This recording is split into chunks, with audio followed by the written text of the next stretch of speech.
The Battle of the Crimissus was fought in 339 BC between a large Carthaginian army commanded by Asdrubal and Hamilcar and an army from Syracuse led by Timoleon. Timoleon attacked the Carthaginian army by surprise near the Crimissus River in western Sicily and won a great victory. When he defeated another much smaller force of Carthaginians shortly afterwards, Carthage sued for peace. The peace allowed the Greek cities on Sicily to recover and began a period of stability. However, another war between Syracuse and Carthage erupted after Timoleon's death, not long after Agathocles seized power in 317 BC. Carthage had tried to prevent Timoleon's arrival on Sicily, where he had been invited by the citizens of Syracuse to depose the Greek tyrants and restore democracy and order. After liberating Syracuse itself, Timoleon sent his mercenaries to raid the Carthaginian territory on western Sicily.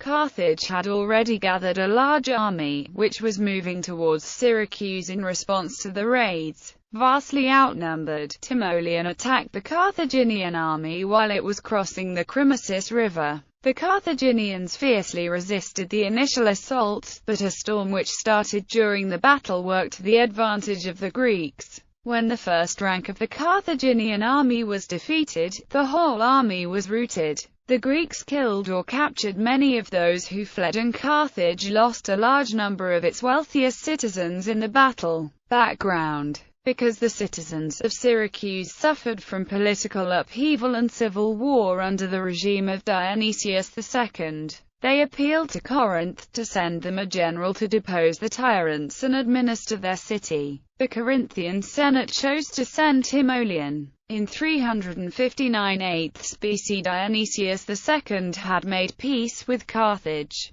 Carthage probably profited from the political instability on Sicily because it weakened the military power of the Greeks. As a consequence, they tried to prevent Timoleon from setting foot on Sicily in 345 quarters BC, but were unsuccessful. A confusing siege of Syracuse ensued in 344 3rd BC with Timoleon, Dionysius, Hicetus and his Carthaginian allies each controlling different parts of the city. The two primary sources which describe the siege, Diodorus Siculus and Plutarch, give very different accounts. According to Plutarch, Dionysius surrendered the Acropolis to Timoleon right away and was expelled to Corinth. Diodorus states that this happened at the end of the siege in 343 halves BC. The Carthaginians broke off the siege and retreated. Timoleon then attacked the forces of Hicetus and drove them out of Syracuse. Timoleon then proceeded to liberate the other Greek cities on Sicily in 342 over 1 BC in order to restore them their autonomy and democracy. He sent his mercenaries to raid the Carthaginian territory in western Sicily, which gained him a large amount of booty. As his military strength and reputation grew,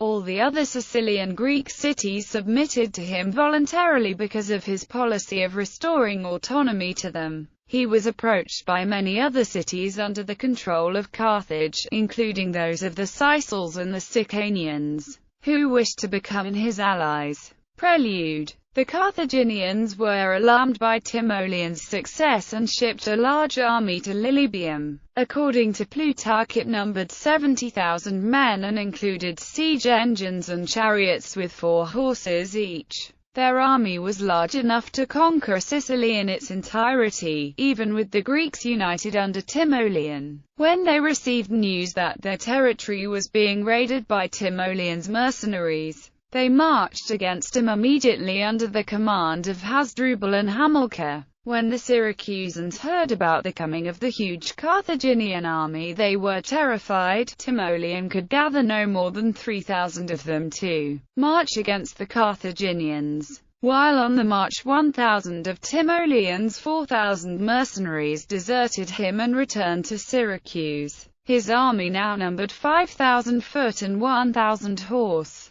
He led them on march of 8 days away from Syracuse towards the river Crimissus, where the Carthaginians were concentrating. Diodorus Siculus reports a greater size of Timoleon's army, giving a number of 12,000 men. The battle was fought in early June 339 BC. Timoleon was positioned on a hill, with his army overlooking a plain where the Carthaginian army was located. The Crimissus River separated the two armies and covered the plain in a thick fog, making it impossible to see the Carthaginian camp. However, the noise signaled the Greeks that the Carthaginians were going to cross the river. The sun had risen higher in the sky and dissipated the fog in the plain, making the Carthaginian troops visible. The 4-horse chariots were at the vanguard of the army. Behind them was infantry which the Greeks identified as Carthaginian citizens, and at the rear were the foreign troops.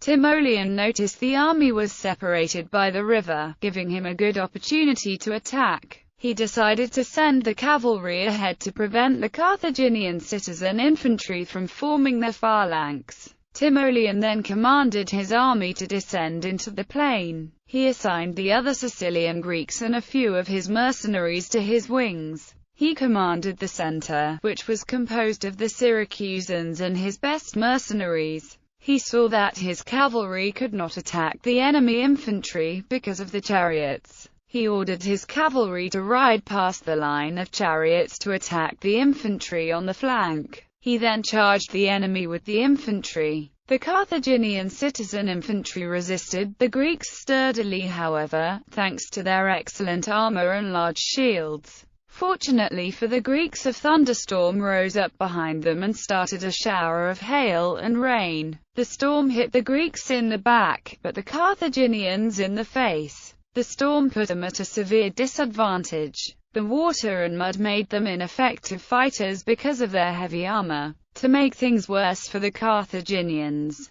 the storm caused the Crimissus to overflow from its banks and many smaller streams to flow over the plain. The Carthaginian army fled when the Greeks defeated the first rank of 400 men. Many of those who fled over the plain were overtaken by the Greeks and killed. Some drowned in the river when they met the part of the Carthaginian army which still tried to cross the river. Out of the 10,000 casualties for the Carthaginian army, 3,000 were Carthaginian citizens. Carthage had never lost so many of its own citizens before because it was used to employing Libyans, Numidians and Iberians for its armies. At least 5,000 prisoners were accounted for, and many more were hidden or stolen by the Greek soldiers. As they stripped the dead bodies of their possessions, the Greeks acquired a great deal of gold and silver from the rich Carthaginian citizens. After the Greek army captured the Carthaginian camp, so much effort was required to gather the spoils that it took until the third day to erect a trophy on the site. Diodorus Siculus calls the Carthaginian citizen infantry as the sacred band of Carthage. He puts their number at 2,500 and states that they all fought to the death. Of the other nationalities of the army, more than 10,000 perished and 15,000 were taken captive. Aftermath: Timoleon left his mercenaries to plunder the Carthaginian territory and returned to Syracuse. Hicetus and Mamercus, the tyrants who still controlled respectively Leontini and Catinar, made an alliance with the Carthaginians. The Carthaginians sent a fleet of 70 ships and Greek mercenaries under Gisco to their aid. This force landed in the territory of Messana, where they defeated 400 of Timoleon's mercenaries. Another group of his mercenaries was ambushed and eliminated by the Carthaginians near Ietae, in Carthaginian territory. Nevertheless, Plutarch relates that Timoleon managed to defeat Hicetus in the Battle of the Damorias River. Mamercus was defeated by Timoleon in the Battle of the Abalus River, in which the Carthaginian soldiers he received from Gisco made up a large part of the casualties. After this defeat, Carthage decided to make peace with Timoleon, to which he agreed. The terms were that Carthage was to keep its territory within the Lycus River, to restore the family and property to anyone who wished to move to Syracuse, and that it would end their alliance with the tyrants. Mamercus fled to Messana, where he took refuge with the tyrant of that city, Hippo. When Timoleon besieged Messana by land and sea, Hippo tried to escape aboard a ship, but was caught and executed by the city's inhabitants. Mamercus then surrendered to Timoleon. In the account of Diodorus Siculus, Hicetus is mentioned as well, but Mamercus and Hippo are not. Diodorus does mention other tyrants which Timoleon deposed: the Campanians in Aetna, Nicodemus in Centuripe, and Apolloniades in Agirium. Timoleon succeeded in ending the warfare on Sicily between the Greek tyrants and with Carthage, but peace and stability did not last for long after his death. A new tyrant, Agathocles, seized power in Syracuse in 317 BC and started another war with Carthage.